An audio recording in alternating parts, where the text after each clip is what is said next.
नमस्तेरनन्तपर्यायै दर्पणतलैव सकला प्रतिफलति पदार्थमालिका यत्र परमागमस्य बीजं निषिद्धजात्यन्धसिन्दुर्विधानं सकलनयविलसितानां विरोधमथनं नमाम्यनेकान्तं विरोधमथनं नमाम्यनेकान्तम्।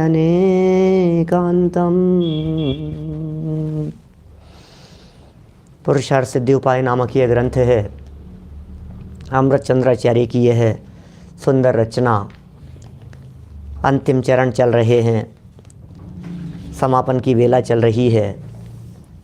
रत्नत्रय बंधन का कारण है। राग बंधन का, रत्नत्रय बंध का कारण नहीं है ऐसा, और राग बंधन का कारण है ऐसा है। बंधन किससे होता है और बंधन से छूटने का उपाय क्या है, बंधन से मुक्ति किस तरह से होगी। पहले बंधन जो हो रहा है उस बंधन के स्वरूप को यहाँ समझा रहे हैं। बहुत सुंदर मार्मिक प्रकरण है, बड़ी सुंदर चर्चा यहाँ आज से प्रारंभ हो रही है। कल तक जो चर्चा की थी अंतिम चरणों में, कल क्या नाम है इसका, दर्शन मोहिनी और चारित्र मोहिनी, उनकी चर्चा कर ली थी। दर्शन मोहिनी से होने वाला बंधन, चारित्र मोहिनी से होने वाला बंधन, और दर्शन और चारित्र मोहिनी के अभाव में वीतरागता की या चारित्र की वृद्धि। जैसे जैसे चारित्र में निर्मलता आती जाती है वैसे वैसे यह जीव पवित्र होता चला जाता है, इसके निर्जरा होती चली जाती है। ऐसा कह सकते हैं बंधन में कमी आती चली जाती है। और ज्यों ज्यों राग बढ़ता है, माने राग तो बढ़ने का सवाल ही नहीं है मोक्ष मार्ग में, तो उल्टा चलें अपन, ऊपर से नीचे उतरते जाएं। या जिन अज्ञानी जीवों के राग की तीव्रता होती है वे अज्ञानी जीव तीव्र कर्मों से बंधते हैं। अब बंधन कराने वाला कौन है, ये प्रकरण अपन यहाँ से शुरू कर रहे हैं। आखिर कौन बंधन कराता है, किससे बंधन होता है, कौन बांधने वाला है, ऐसा क्या है जिसकी वजह से यह जीव बंधता है। पेज नंबर है 258, 258 नंबर का यह पेज है। बड़ी सुंदर चर्चा है 258 नंबर इस पेज पर, जरा देखिए। 215 नंबर का नया श्लोक है, श्लोक ही नया शुरू कर रहे हैं। आत्मा के साथ कर्मों का बंध कराने वाला कौन है, यह बात बताते हैं। आखिर कौन है ऐसा, आखिर किसकी वजह से आत्मा को कर्मों का बंधन हो रहा है, कारण क्या है, ऐसा क्या है जिस वजह से आत्मा कर्मों से बंध रहा है। कुछ तो किया होगा इसने, आखिर ये जेल गया है तो जेल जाना तो अपराध का फल होता है। आखिर ऐसा क्या गलत काम किया था जिस वजह से इसे जेल जाना पड़ा, आखिर क्या हुआ ऐसा। देखिए जरा, 215 नंबर श्लोक है, अपनी अपनी पुस्तकों में देख लेवे। 215 नंबर श्लोक पुरानी पुस्तक में पेज 192 है। योगात् प्रदेश बंध स्थिति बंधो भवति तु कषायात् दर्शन बोध चरित्रम न योग रूपम न कषाय रूपम च। क्या, न योग रूपम न कषाय रूपम च दर्शन बोध चरित्रम, दर्शन ज्ञान चारित्र। योगात् प्रदेश बंध है स्थिति बंधो भवति तु कषायात। क्या सुंदर श्लोक है। प्रकृति और प्रदेश बंध, स्थिति और अनुभाग बंध, चार तरह के बंधन हैं। कौन सा बंध किस वजह से होता है, ये सुंदर बात यहाँ समझा रहे हैं, बता रहे हैं। अन्वयार्थ पढ़ते हैं अपन, इस अन्वयार्थ में क्या बात कह रहे हैं अभी स्पष्ट होगी ये सारी बातें। बड़ी सुंदर चर्चा है इस अन्वयार्थ की। देखिए,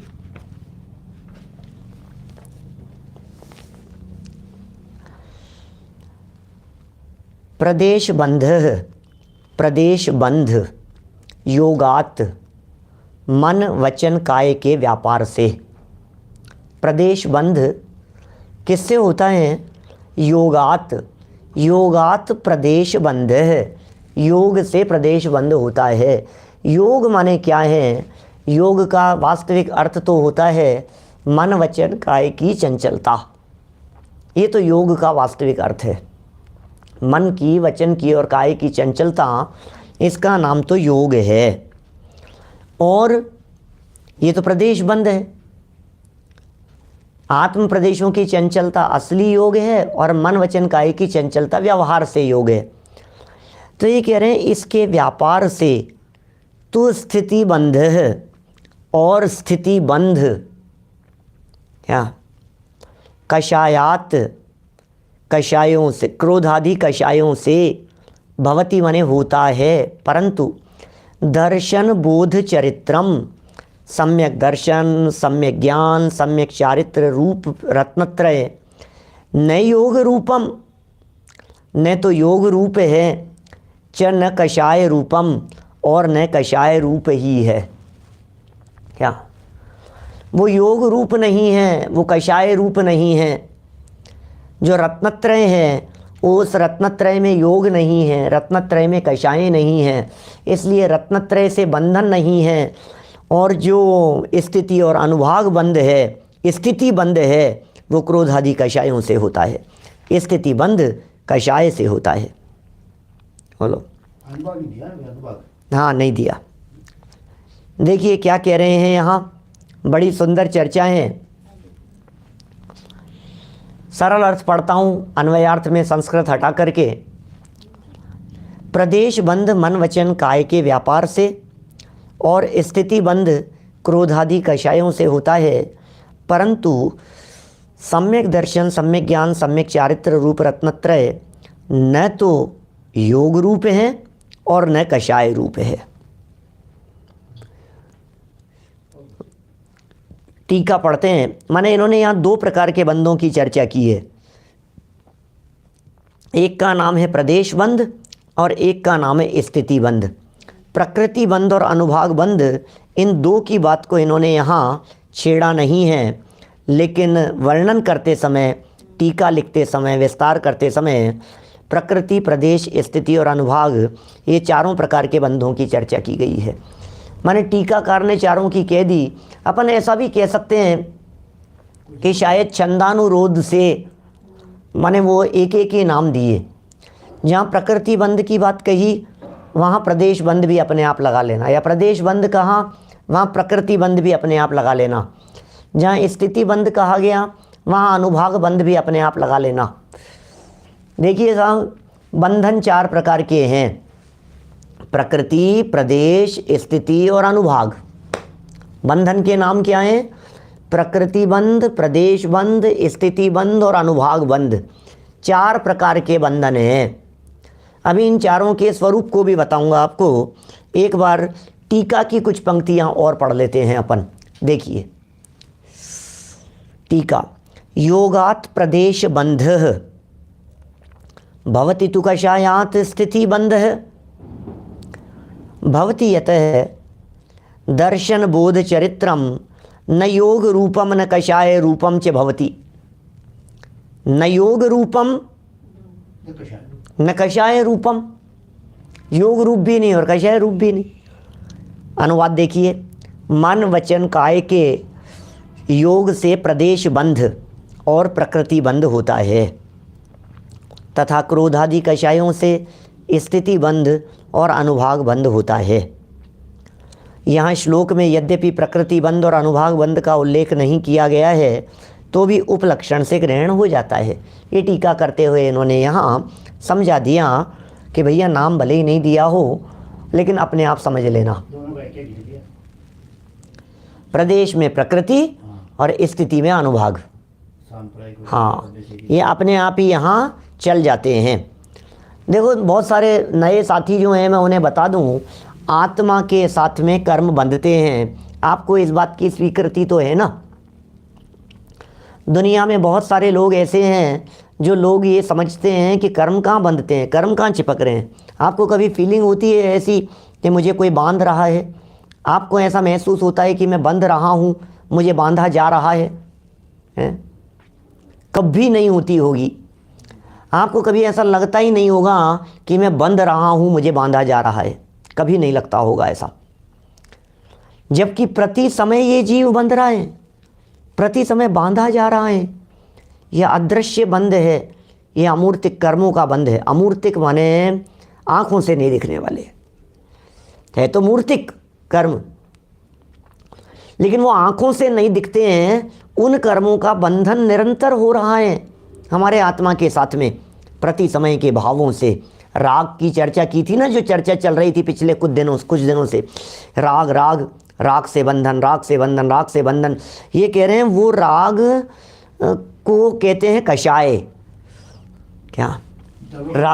राग का नाम है कषाय। वो जो कषाय है वो होता है राग, और उससे होता है स्थिति और अनुभाग। क्या? राग से बंधन का था ना पिछले दिनों जो चर्चा चल रही थी अपनी, राग से बंधता है, राग से बंधता है। तो राग से बंधता है, तो हमें ये कहना है राग माने है कषाय, तो बंधन हो गया कषाय से। क्या मतलब साहब कषाय से बंधन होता है? यहाँ कह रहे हो योग से भी होता है।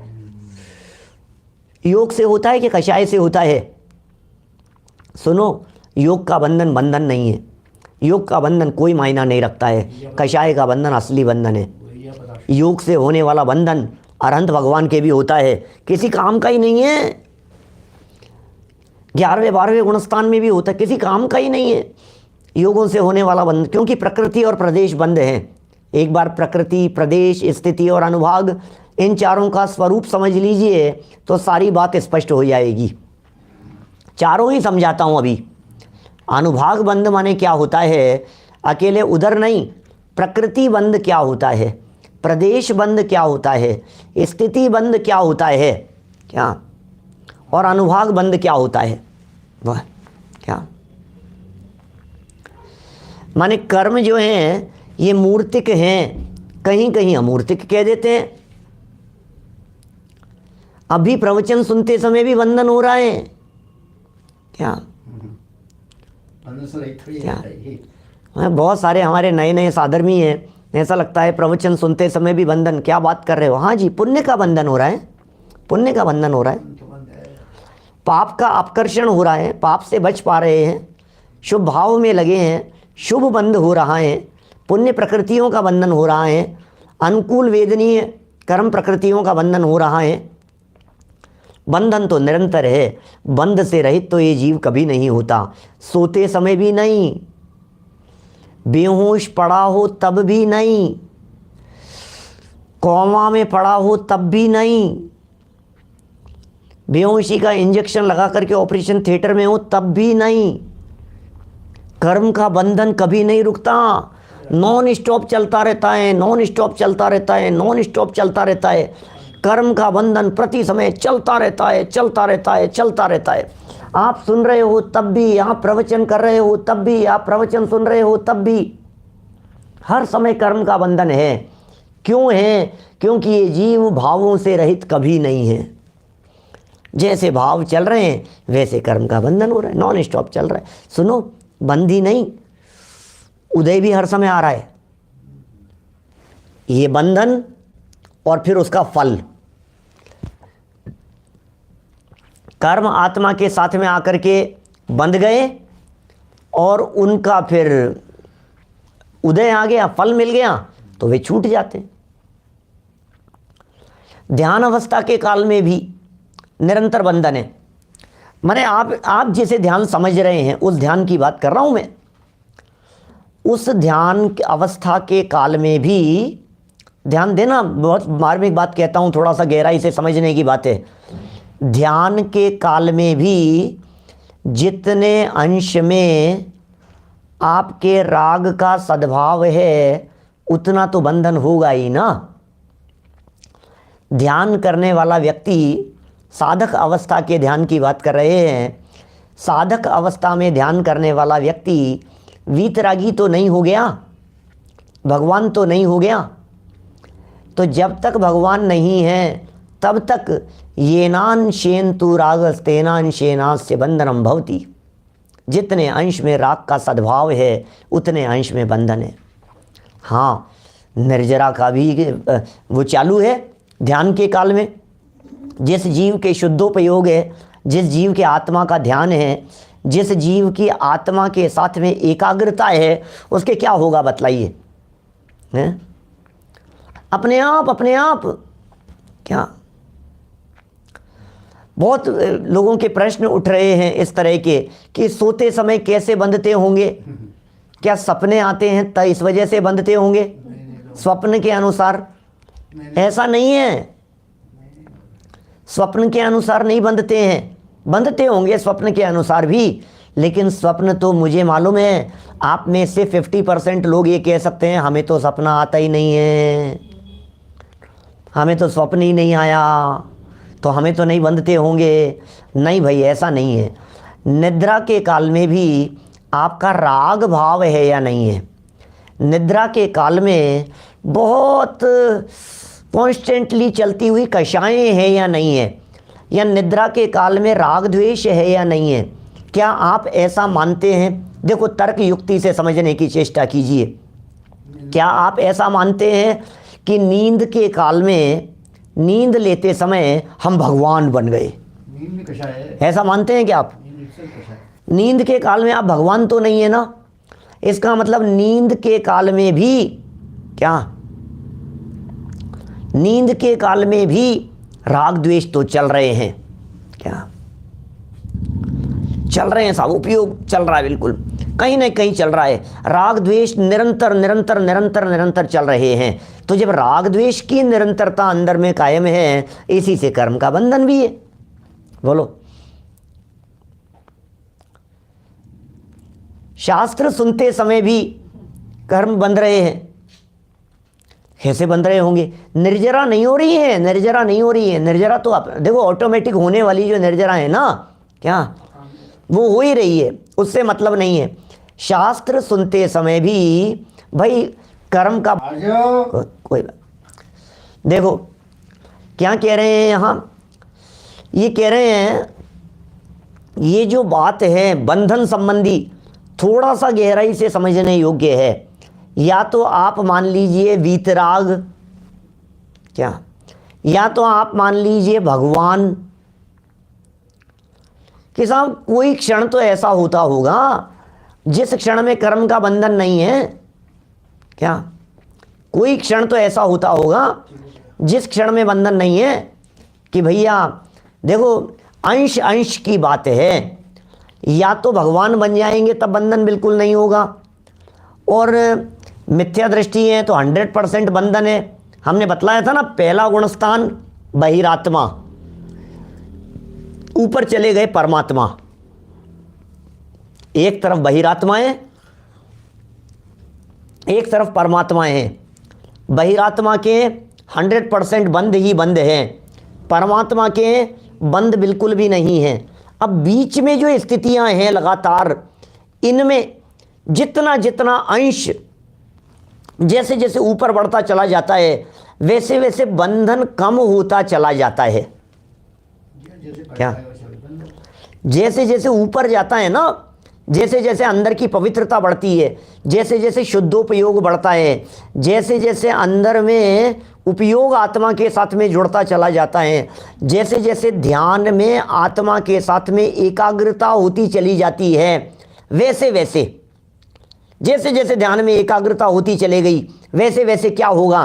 बोले वैसे वैसे बंधन की मात्रा में कमी आती जा रही है और शुद्धता में वृद्धि होती चली जा रही है। बंधन में कमी होती जा रही है और शुद्धता में वृद्धि होती चली जा रही है। ये काम चलता है ऑटोमेटिक। समझ रहे हैं आप? अब आप सोचिए कितनी तरह की बातें कि साहब कोमा में क्या होता होगा। भाई एक ही बात है, भाव हो रहे हैं या नहीं ये बतलाइए। कोमा के काल में भी, कोमा में वो व्यक्ति सुनता है या नहीं? डॉक्टर्स कहते हैं कोमा में पड़ा हुआ व्यक्ति भी सुनता है। डॉक्टर्स कह रहे हैं ब्रेन डेड नहीं हुआ है अभी, व्यक्ति कोमा में है, इसका अर्थ ब्रेन डेड नहीं हुआ है। यदि ब्रेन डेड हो गया तब तो फिर वो जिंदा लाश की तरह है। डॉक्टर्स की भाषा में कह रहा हूँ मैं, हमारे बहुत सारे डॉक्टर्स लोग भी होंगे जो अभी सुन रहे होंगे, ब्रेन डेड हो गया भाई साहब, तो फिर वो कहते हैं अब ये किसी काम का नहीं है, अब ये कुछ भी नहीं हो सकता है इनका, अब ये तो जिंदा लाश की जैसे, आप तो इनके ऑर्गन्स यदि चाहो तो आप इनको सब निकाल दो। लेकिन अभी कोमा में है व्यक्ति, सुन रहा है, समझ रहा है, आप उसको कहो तो राग द्वेष चल रहे हैं बराबर अंदर में, ज्ञान तो चालू है ही। जिग्नेश भाई, मैं जानबूझ करके ज्ञान शब्द को अवॉइड कर रहा था इसलिए क्योंकि ज्ञान बंधन का कारण नहीं है, फिर एक नया फितूर दिमाग में आ जाता। यदि मैं ये कहता कि वहाँ भी ज्ञान चल रहा है, वहाँ भी ज्ञान चल रहा है, तो कहीं ऐसा न हो जाए कि गलत फहमी में हम ये समझने लग जाएं कि ज्ञान चालू है ना इसलिए बंधन है। ज्ञान बंधन का कारण नहीं है, क्या ज्ञान की वजह से बंधन नहीं है, लेकिन ज्ञान के साथ साथ में जो राग चल रहा है वो राग के कारण बंधन है। बंधन तो राग का है, किस वजह से बंधन है बोलो? ज्ञान को थोड़ी ना बंधन का कारण कहेंगे। टोडरमल जी ने लिखा है यदि स्वभाव ही बंध का कारण हो जावे तो फिर मुक्ति की प्राप्ति असंभव हो जाएगी, फिर तो मुक्ति की प्राप्ति ही नहीं हो सकेगी। लेकिन ज्ञान के साथ साथ में अंदर में दुखी हो रहे हैं। कई बार आपने देखा होगा कोमा में पड़े हुए लोगों के आंख से आंसू निकलते हैं, देखे आपने? पता नहीं कितने लोगों को, कोमा वालों को देखने का अवसर बना होगा, पता नहीं। हमने तो कई बार कई लोगों को देखा है, क्या माने ऐसे ऐसे आंख से आंसू, बिल्कुल ऐसे बात करो, आप उनसे बात कर रहे हैं, कोई हाथ पांव कुछ नहीं हिलते हैं, बिल्कुल स्थिर हैं, आंखें तक नहीं खोलते हैं, और हम उन्हें कुछ संबोधन करने लगे, बोलने लगे तो वो आंखें भी, पलकें भी झपकते हैं, और कदाचित कई बार जैसे आंखों से यहाँ से यहाँ आंसू भी बहने लग जाता है। जी बोलो, पूरी बात समझ में आ रही है उनकी, एक एक चीज़ समझ रहे हैं, राग द्वेष कर रहे हैं। देह के प्रति तन्मयता भी कदाचित हो सकती है, क्या ब्रेन डेड हो जाता है उस समय में भी आत्मा शरीर में ही होता है, और उस समय भी बंधन चालू होता है। वैज्ञानिक लोग कहते हैं कि अब ये जिंदा नहीं हो, अब ये वापस वर्किंग में नहीं आ सकते, वर्किंग फॉर्म में नहीं आ सकते, ऐसा डॉक्टर्स का कहना है। तो इसलिए वो डेड घोषित कर देते हैं, उनको डिक्लेयर कर देते हैं कि भाई ये तो डेड हो गए हैं, ऐसा मान लिया जाता है। लेकिन आत्मा तो है वहाँ, अभी दूसरे भाव में थोड़ी ना गया है। होठ हिलाता है, कभी कदाचित कोई उंगली ऐसे ऐसे हल्की सी हिला करके रेस्पॉन्स करते हैं, पलक झपका करके रेस्पॉन्स करते हैं, तो होती हैं सारी स्थितियाँ। लेकिन कुल मिलाकर के बात यह है, इतनी सी बात अपने उपयोग में, अपने ध्यान में, अपने ज्ञान में रखने योग्य है कि कर्म का बंधन तो हर समय चल रहा है। क्या मुन्ना भाई में दिखाया था, देखो क्या कह रहे हैं। आनंद की स्थिति ऐसी थी कि वो बेचारा, लोग ऐसा समझते थे कि कुछ नहीं है, लाश जैसा। अरे भाई वो सब सुन रहा है, वो सब समझ रहा है। एक बात शायद मैंने आपको पहले कही है कि जिस तरह से इंद्रियों की प्राप्ति होती है, वृद्धि होती चली जाती है, उस तरह से उनकी वर्किंग भी उसी तरह से जाती है। ये साइंटिफिक बात कह रहा हूँ मैं आपसे, आगम भी तलाश सकते हैं, लेकिन बात बिल्कुल प्रूवन है। क्या बात है? जैसे सबसे पहले स्पर्शन इंद्रिय मिली, फिर रसना इंद्रिय हो गई, 2 इंद्रिय हो गया, तो फिर 3 इंद्रिय जीव हो गया, 4 इंद्रिय जीव हो गया, पंचेंद्रिय हो गया, है ऐसे ऐसे बढ़ा ना, ऐसे धीरे धीरे तो पंचेंद्रिय तक हो गया। अब जब जाती है तो क्या होगा? बोले जाते समय सबसे पहले हाथ पांव काम करना बंद करेंगे। पहला काम ये होगा, हाथ पांव काम करना बंद कर दिया। लेकिन जवान थोड़ी चल रही है, अब जवान ने भी काम करना बंद कर दिया। क्या? फिर सुगंध आना बंद हो गया, अब आंखों ने भी काम करना बंद कर दिया। क्या? लेकिन कान काम कर रहे हैं। ये स्टेप बाय स्टेप ही है। ऐसे डॉक्टर्स की दृष्टि से भी यदि आप इस बात की गहराई में जाएंगे तो कहेंगे कि अभी कान काम कर रहे हैं, स्पर्शन काम नहीं कर रहा, ऐसे ऐसे उनके खींचो, उनको तो काम नहीं कर रहा, रसना काम नहीं कर रही, घ्राण काम नहीं कर रही, आंखें काम नहीं कर रही, सब कुछ बंद है, लेकिन कान काम कर रहे हैं। आप जो भी बात कह रहे हो वो बातें कर्णेंद्रिय के माध्यम से उनके ब्रेन में पहुंच रही हैं। वे चाहें तो स्टेप उठाएं और चाहें तो नहीं उठाएं, ऐसा हो सकता है। क्या? तो वो स्पर्शन काम नहीं कर रहा उनके, स्पर्शन तो नहीं कर रहे हैं काम, लेकिन कर्णेंद्रिय काम कर रही है, लास्ट तक कान काम करते हैं, कर्णेंद्रिय काम करती है। इसलिए अंतिम समय में भी देशना के लिए बुलाते हैं, उपदेश के लिए बुलाते हैं। बुढ़ापे में भी ऐसा ही होता है। आप कह रहे हैं जवान ज़्यादा चलती है, ऐसा नहीं है। जवान ज़्यादा चलती है ऐसा नहीं है। घर में बैठे रहते हैं तो ज़्यादा बोलने में आ जाती है बात। कोई बुढ़ापे में जवान ज़्यादा चलती हो ऐसा थोड़ी ना है। वो करें क्या, ये बतलाइए। आप तो अपना बोलने का कोटा ऑफिस में पूरा कराते हो। अब वे दिन भर घर में बैठे रहते हैं बुजुर्ग, कोई दिखता नहीं है, तो जब आप आते हो तो अपना पूरा का पूरा बोलने का कोटा आपके सामने पूरा करते हैं, तो आपको लगता है बोलते बहुत ज़्यादा है। ऐसा है, ऐसा कुछ नहीं है। चलिए, अंग दान में हिंसा का दोष तो लगता है, क्योंकि ये जो अंग हैं हमारे, ये बॉडी है, ये मांस हैं, और मांस दान तो हमारे यहाँ जनागम में कहा नहीं है। 4 प्रकार के दानों में लोकोपचार कह दो, परोपकार कह दो, दुनिया में जो भी जैसे का नाम ना आपको देना हो, चलो ठीक है, किसी के काम आ जाएगी आंखें, चलो हार्ट कहीं यूज में आ गया तो आ गया, जो हो सो ठीक है, कोई बात नहीं। दान समझ करके मत कीजिए, बॉडी दे दी सो दे दी, कोई बात नहीं, जो होना हो सो। हम तो चले ही गए, अब हमें क्या फल मिलेगा उसका। आप क्या सोच रहे हैं कि मेरी बॉडी यदि दान में दे दी जाएगी तो इसका भी मतलब मरने के बाद में भी इसको पूरा फल चाहिए उसका क्या? माने अंग अंग भी जो है इसको भी पूरा वसूलना चाहता है शरीर को। अरे भाई क्या कर रहा है, कोई बात नहीं, पीछे से जो लोग जो करेंगे सो करा देंगे। घर वालों ने यदि उनको डॉक्टरों को दे दिया, संभला दिया, अस्पताल में दे दिया, डेड बॉडी को दे दिया, जो हो गया सो हो गया, कोई बात नहीं। ये घर परिवार वालों के राग के ऊपर निर्भर करता है किसका कितना राग है और कौन क्या करना चाहता है। सब बहुत तरह की बातें हैं। यहाँ तो अपना जो मूल मुद्दा जो था आज, ये है बंधन कब होता है और कब नहीं होता। ध्यान के काल में भी यदि वो ध्यान पूर्णता को प्राप्त हो जाता है तो बंधन नहीं होता। ध्यान पूर्णता को प्राप्त हो गया। ध्यान यदि अपूर्ण अवस्था में है, छद्मस्त अवस्था में है, ध्यान है, तो वो ध्यान के साथ साथ में पैरेलल राग भी चल रहा है। जितने अंशों में ध्यान है उतने अंशों में बंधन नहीं है, और जितने अंशों में राग साथ में चल रहा है उतने अंशों में बंधन है। क्या ख्याल में आ रही है बात? डेड बॉडी का जो जैसा उपयोग हो सके वैसा हो जाए, क्यों साहब? अब वो जो जले तो जले, जो होना हो सो होना हो। माने ये भी आप समझ लीजिए, वो जीव तो चला गया, और डेड बॉडी जितनी जल्दी उसका अंतिम संस्कार हो जावे उतना अच्छा है, जितना जल्दी अंतिम संस्कार हो जावे। क्योंकि अभी उसमें क्या है, अंतर मुहूर्त में ही जीवोत्पत्ति कई गुना बढ़ती चली जाती है, कई गुना मल्टीपल होते चले जाते हैं जीव। इसलिए 48 मिनट के अंदर अंदर, पौन घंटे के अंदर अंदर, अरे क्या बुलाना है किसको? अभी ये सब राग है भाई, मैं किसको क्या कहूँ। सब घर हैं, परिवार हैं, राग हैं, बाल बच्चे हैं, रिश्तेदार हैं, जानकार हैं, बहन है, भौजाई है, जिया जी हैं, सब हैं, चाचा जी हैं, कैसे सूचना भी सब चलते हैं, जो जैसा चलता हो।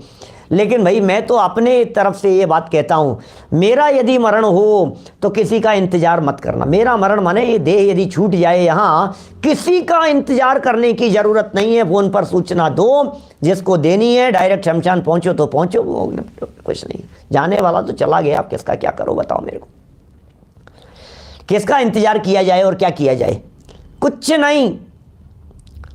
और लकड़ियों के अंदर दाह संस्कार भी ये जो चलती है ना पद्धति, इलेक्ट्रिक वाला जो है, ये ज़्यादा उपयुक्त है सांस्कृतिक दृष्टि से, अहिंसा की दृष्टि से, पर्यावरण की दृष्टि से। उसके बारे में भी हमें थोड़ा सा सोचना चाहिए।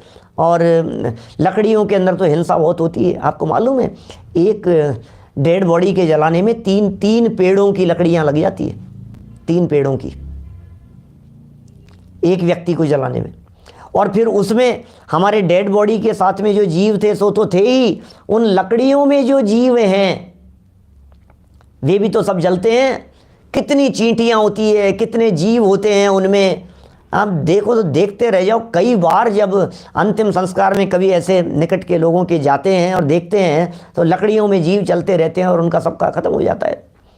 इलेक्ट्रिक कर दो। मैं ये नहीं कह रहा हूँ कि इलेक्ट्रिक बिल्कुल निर्दोष है, लेकिन यदि दोनों में कंपैरिजन करेंगे तो क्या होगा? क्या ये बिल्कुल सही बात है। भगवती आराधना वगैरह में इस तरह की बातें आई है, मैंने पहले भी कई बार, जब तो आप लोगों के बीच में तो शायद नहीं कही, लेकिन बरसों से इस तरह की बातें, पुराने समय में ये पद्धति थी इस तरह की। हीराचंद जी साहब, हमारे मुनिराजों के शव को जंगल में छोड़ दिया जाता था कट लगा करके।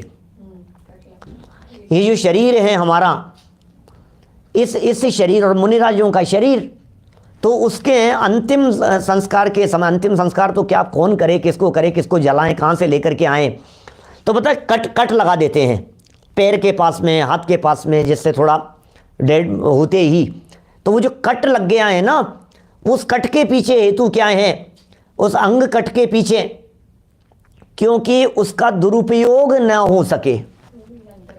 दुरुपयोग माने क्या है?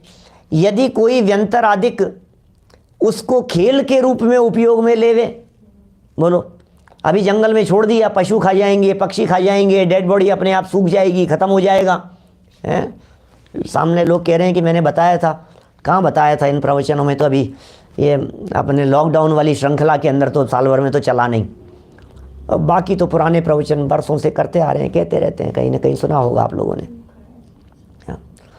व्यंतर आदि क्या करते हैं? डेड बॉडी पड़ी रहती है क्या, अब डेड बॉडी पड़ी हुई है और कौतूहल के वश कोई व्यंतर आदि उसको घुमाने लग जाएं, उससे कोई अन्य क्रियाकलाप करने लगे, कुछ भी यदवा तदवा व्यवहार उनके माध्यम से कराते हुए से देखे जाएं उस डेड बॉडी से, जैसे खिलौनों से करते हैं, तो वो दिगंबर मुद्रा बदनाम होती है, वो जिन वेश दूषित होता है, इसलिए उसके कट लगा दिए। और जब कटा हुआ होता है, बॉडी कहीं कटी हुई जैसे कहीं है, तो फिर वो जो ब्लड यहाँ दिख रहा है ना, उसमें उससे उसका फिर उपयोग कोई व्यंतर आदि नहीं कर सकते।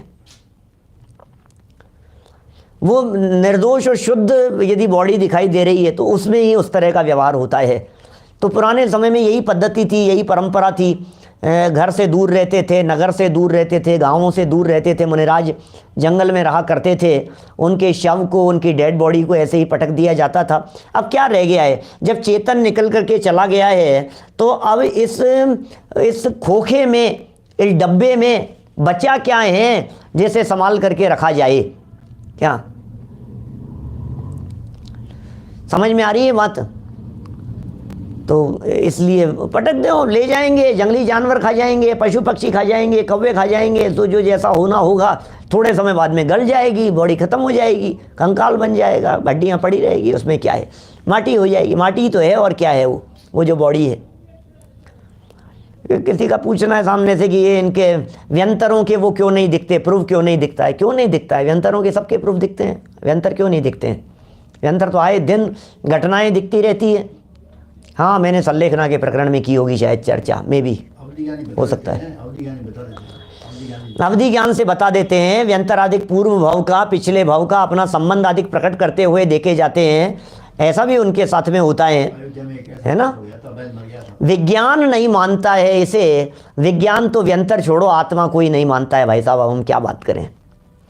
इसलिए विज्ञान की बात अपन नहीं कह सकते हैं। विज्ञान तो आत्मा को भी नहीं मानता है, विज्ञान तो परमात्मा को भी नहीं मानता है, विज्ञान तो भगवान को भी नहीं मानता है। वैज्ञानिक दृष्टिकोण से भगवान की सिद्धि नहीं कर सकते हो, विज्ञान से आप अनंत और सिद्ध भगवान को सिद्ध नहीं कर सकते हो। विज्ञान तो पूर्व जन्म को भी नहीं मानता है, विज्ञान तो अगले जन्म को भी नहीं मानता है। इसलिए विज्ञान की दृष्टि से बात नहीं करें। यहाँ तो दर्शन शास्त्रों की अपेक्षा से बात चल रही है। यहाँ जो बात कह रहे हैं ये कुछ अलग हटके बात कह रहे हैं। बंधन हर समय चालू है, बस शरीर से बंधन नहीं है, शरीर को बंधन नहीं है। शरीर के भीतर रहने वाला आत्मा जो राग करता है, जो कषाय करता है, जो विभाव भाव करता है, उसके बंधन होता है। बंधन के 4 प्रकार बतलाए गए हैं। क्या? बंधन के 4 प्रकार बतलाए गए हैं। मेहरबानी करके चारों नाम याद करें। विशेषकर सभी नए लोगों से कहना चाहता हूँ, यदि कुछ सीखेंगे तो आगे काम आएगा, आगे की चर्चाएं समझ में आएंगी। बड़ी सुंदर सुंदर चर्चाएं। ये ग्रंथ भी संपन्नता की ओर है। हमारा एक विचार है संयम प्रकाश चलाने का, संयम प्रकाश का भाव बन रहा है। तीसरा भाग संयम प्रकाश का अजय श्रावकाचार्य है और बड़ा सुंदर ग्रंथ है। और एक ग्रंथ में आपको 20 ग्रंथों के अध्ययन का लाभ जैसा मिल जाएगा, क्योंकि टॉपिक बतलाए हैं। टॉपिक्स पर रत्नकरण श्रावकाचार्य के उदाहरण भी है, पद्मनंदी पंचपंचितिका के उदाहरण भी हैं, द्रव्य संग्रह की चर्चा भी है, सुभाषित रत्न संदोह की चर्चाएं भी है। जहाँ जहाँ जब जो प्रसंग बने सबके प्रमाण प्रस्तुत किए हैं उसमें। सो बड़ा सुंदर ग्रंथ है। भावना बन रही है लगभग 99% फाइनल ही समझिए आप, है ना। उसकी व्यवस्था भी चालू कर रहे हैं। अभी 1-2 दिन में आपको और विशेष सूचना दे देंगे जिससे आपके पास में ग्रंथ उपलब्ध हो सके। काफ़ी मोटा ग्रंथ है, बहुत सुंदर है, मज़ा आएगा। जीवन में हर बातें सीखने को मिलेगी आपको, कदम कदम पर हर चीज़ सीखने के लिए है। देखो यहाँ सिखा रहे हैं 4 बातें सीख ली हमने। प्रकृति, प्रदेश, स्थिति, अनुभाग। 4 प्रकार के बंध हैं। बंध 4 प्रकार के, प्रकृति, प्रदेश, स्थिति और अनुभाग। सामने स्क्रीन पर भी लिख दिया गया है। अब ये जो बंध हैं, इनमें से जो शुरू वाले 2 हैं, प्रकृति और प्रदेश, ये जो 2 बंध हैं, ये दोनों बंध हैं योग से। क्या? प्रकृति और प्रदेश बंध योग से है क्या? और स्थिति और अनुभाग बंध कषाय से है क्या? प्रकृति और प्रदेश बंध योग से, योगों की चंचलता से, मन वचन काय से, प्रवृत्तियों से, चेष्टा से प्रकृति और प्रदेश बंध। और स्थिति और अनुभाग, ये जो लास्ट वाले 2 बंध हैं, ये होते हैं कषाय से। अभी तक जो प्रकरण पीछे दिया जा रहा था उसका निष्कर्ष ये समझिए कि कषाय माने राग द्वेष से होने वाला बंधन ही असली बंधन है। असली बंधन तो वही है, बाकी तो बंधन ही नहीं है, बाकी तो काय का बंधन कहें। देखिए जरा यहाँ जो बात कह रहे हैं, हम इसको थोड़ा सा पढ़ते हैं। यहाँ जहाँ चर्चा चल रही थी वहीं देखिए, यहाँ श्लोक में यद्यपि प्रकृति बंध और अनुभाग बंध का उल्लेख नहीं किया गया है, तो भी उपलक्षण से ग्रहण हो जाता है। सम्यक दर्शन, सम्यक ज्ञान, सम्यक चारित्र, ये 3 क्या? सम्यक दर्शन, सम्यक ज्ञान, सम्यक चारित्र, ये 3 न तो योग रूप हैं और न कषाय रूप हैं। रत्नत्रय में योग भी नहीं है क्या? और जीवन में कषाय भी नहीं है। रत्नत्रय में तो रत्नत्रय में योग भी नहीं और रत्नत्रय में कषाय भी नहीं है। इसलिए रत्नत्रय कर्मबंध का कारण नहीं हो सकता, मोक्ष का ही कारण है। मैं वो चर्चा आपको कई बार याद दिला चुका हूँ। सम्यक त्वम च, ये जो सूत्र है, सम्यक दर्शन से देवायु का आश्रव नहीं होता, सम्यक दर्शन के साथ में चलने वाले राग से होता है क्या? समझ में आ रही है बात? तो राग से बंधन है और राग लेकर के चला जाता है, यहां राग लेकर के जाता है परभव में। अब क्या करेगा, शरीर तो यहीं छूट गया है, राग तो जन्म जन्मांतरों में साथ में जा रहे हैं आपके, और इसी कारण वो जाति स्मरण हो जाता है, इसी कारण पिछले भाव की याद आ जाती है, इसी कारण व्यंतर आदि दिखाते हुए दिखते हैं, संबंध प्रकट करते हुए दिखाई देते हैं, ये सब हो जाती है बात। व्यंतरों ने संबंध प्रकट कर दिए, बताओ, पिछली याद आ गई तो ज्ञान तो जा ही रहा है ना साथ में। एक और गजब की बात है, ये जाति स्मरण ज्ञान तब तक कायम रहता है जब तक आप सैनी पंचेंद्रीय से सैनी पंचेंद्रीय होते चले जा रहे हैं। बीच में यदि असैनी अवस्था हो गई है तो वो रुक जाएगा, वो डिस्कनेक्ट हो जाएगा, डिसकंटिन्यू हो जाएगा, वो कंटिन्यू नहीं रहेगा ज्ञान। तो कई कई भवों तक इस जीव का लगातार सैनी पंचेंद्रीय पना चलता रहे तो सारी बातें इसके बराबर ख्याल में आ सकती है। संस्कार कहते हैं इसको, ये कई जन्मों तक चल सकते हैं इस तरह के। चलिए 4 प्रकार के बंध के संदर्भ में चर्चा तो करेंगे, भावार्थ की कुछ लाइनें और देख लेते हैं। भावार्थ देखिए जरा क्या बात कहना चाह रहे हैं। बंध 4 प्रकार का है, बंध 4 प्रकार का है। प्रकृति बंध, प्रदेश बंध, स्थिति बंध और अनुभाग बंध। 1-2 मिनट जरा इन शब्दों के अर्थ भी सुन लीजिए। क्या कह रहे हैं? प्रदेश बंध, सुनना जरा ध्यान से। प्रदेश बंध, प्रदेश क्या चीज होती है?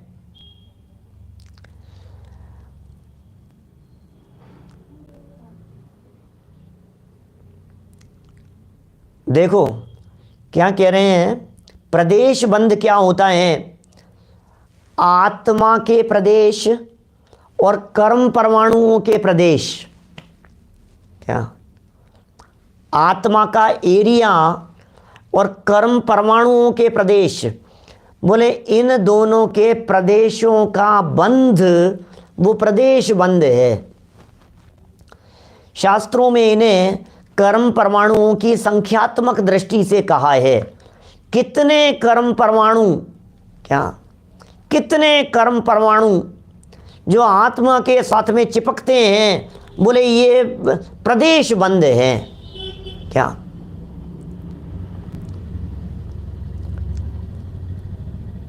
द्रव्य क्षेत्र काल भाव भी इस तरह का कहा जा सकता है। अवनीश भाई कोई दोष तो नहीं दिख रहा है ना? देखिए क्या कह रहे हैं, बाकी प्रकृति प्रदेश, सबसे पहले प्रदेश से शुरू किया।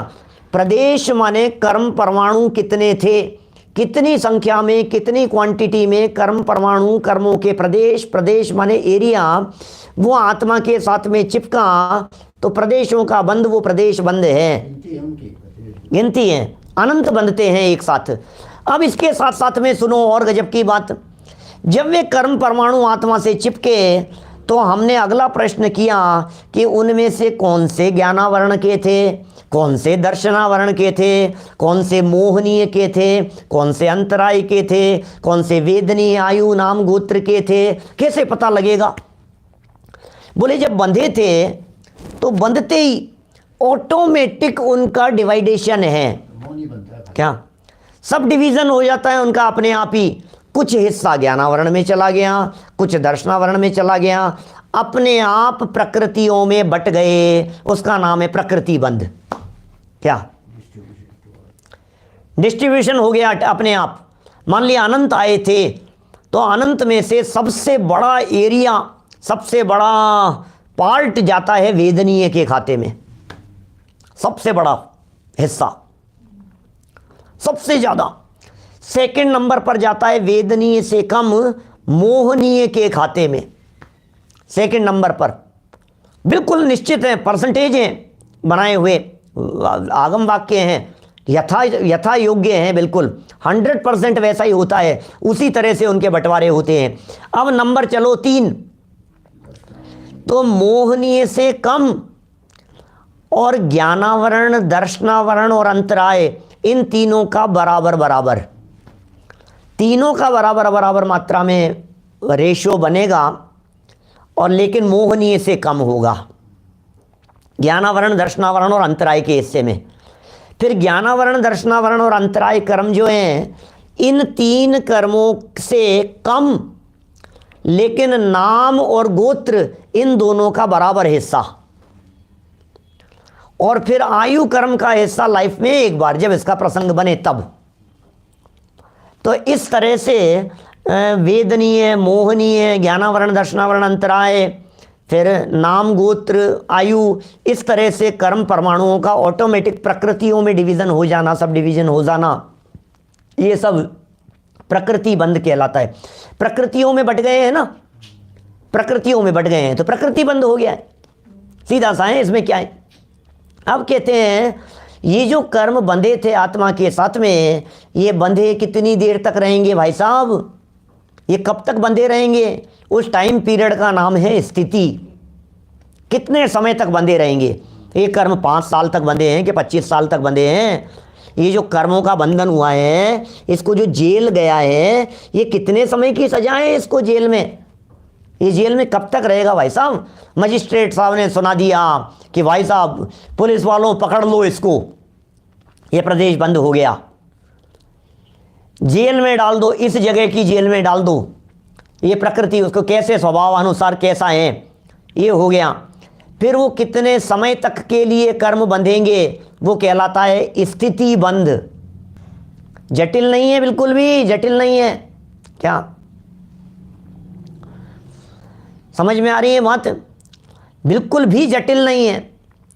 4 प्रकार का बंध है। 4 प्रकार के बंधों को एक बार ध्यान से सुनिए। क्या 4 प्रकार का बंध? प्रकृति, प्रदेश, स्थिति, अनुभाग। प्रकृति और प्रदेश बंध हुआ योग से, स्थिति और अनुभाग हुआ कषाय से। प्रकृति बंध आत्मा के साथ में कर्म परमाणुओं का चिपकना, प्रदेश बंध उन कर्म परमाणुओं का कन्वर्ट होना, अपने आप सब डिवीजन हो जाना, ऑटोमेटिक है ये प्रक्रिया और योगों के कारण ही हो रही है। तो अपने आप चिपके, अपने आप बट गए, 2 हो गया। फिर ये तो हुआ योग से। अब जितनी कषाएं थी, जितने राग द्वेष के परिणाम थे, इस राग द्वेष के परिणामों के कारण वो कितने टाइम पीरियड के लिए बंधे हैं, वो कहलाती है स्थिति। और कैसा उनका रिजल्ट आएगा, वो कहलाता है अनुभाग। बोलो, स्थिति माने हैं टाइम पीरियड और अनुभाग माने हैं उनका मिलने वाला फल। तो कैसी, कितने समय के लिए और कैसा फल, बंधते समय नक्की हो गया है कौन कैसा फल देगा। कर्मों में पावर है फल देने की, वो अपनी योग्यता के अनुसार फल देते हैं। भाई साहब, सब कुछ निर्भर करता है हमारी कषायों के ऊपर, सब कुछ निर्भर करता है हमारे परिणामों के ऊपर। जैसे परिणाम किए हैं, जैसे भाव किए हैं, जैसे विचार किए हैं, जैसे संकल्प विकल्प किए हैं, असली बंधन तो उससे होता है। अच्छा, मान लो कर्म बंध भी गया, वो चिपक भी गया आत्मा के साथ में, लेकिन फल नहीं मिला, तो आपको क्या तकलीफ है भाई साहब? बंधे होंगे, अरे बंध रहे होंगे।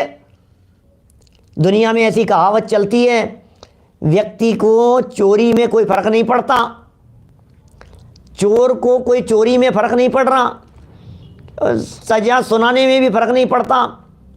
जब उसको सजा भुगतनी होती है, जब पकड़ में आता है, तो फर्क पड़ता है। तो कर्म तो बांध रहा है, हंसते हंसते बांध रहा है, बांधते बांधते भी हंस रहा है। हाँ मजा आ गया, अरे क्या फर्क पड़ता है, क्या फर्क पड़ता है, अपन तो चल रहा है, ये बांधे जा रहा है, बांधे जा रहा है बैठे बैठे। लेकिन क्या होगा, जब फल भुगतने का अवसर आएगा तब रोएगा बेटा, तब रोना पड़ेगा। हमें रोना ना पड़े इसलिए बांधते समय सावधान होना चाहिए, हमेशा सावधान होना चाहिए। सदा काल जागृत रहिए, सतर्क रहिए, सावधान रहिए, क्योंकि सावधानी अपनी और सुरक्षा भी अपने आप की। तो देखिए यहाँ क्या बात कह दी है, भावार्थ पूरा करते हैं अपन। बंध 4 प्रकार का है, प्रकृति बंध, प्रदेश बंध, स्थिति बंध और अनुभाग बंध। इनमें से प्रकृति बंध और प्रदेश बंध तो योगों से होते हैं, ठीक है, तथा स्थिति बंध और अनुभाग बंध कषायों से होते हैं। किसी ने पूछा था अनुभाग क्या चीज़ है? अनुभाग माने हैं फल, अनुभाग माने हैं फल देने की शक्ति, अनुभाग माने हैं कितनी पावर से उसका रिजल्ट मिलेगा, वो है अनुभाग। अनुभाग माने करंट कितना लगेगा, ये अनुभाग है।